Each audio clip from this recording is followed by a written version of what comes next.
ਦਿਲ ਦੇ ਦਰਦ ਵੰਡਾਈਏ,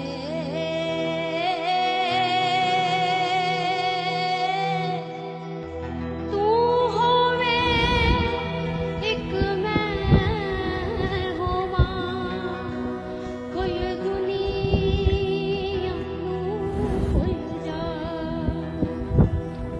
ਪਾਣੀ ਦੀਆਂ ਛੱਲਾਂ ਹੋਵਣ, ਤੂੰ ਹੋਵੇਂ ਮੈਂ ਹੋਵਾਂ, ਪਿਆਰ ਦੀਆਂ ਗੱਲਾਂ ਹੋਵਣ, ਤੂੰ ਹੋਵੇਂ ਮੈਂ ਹੋਵਾਂ, ਕੁਝ ਗੱਲ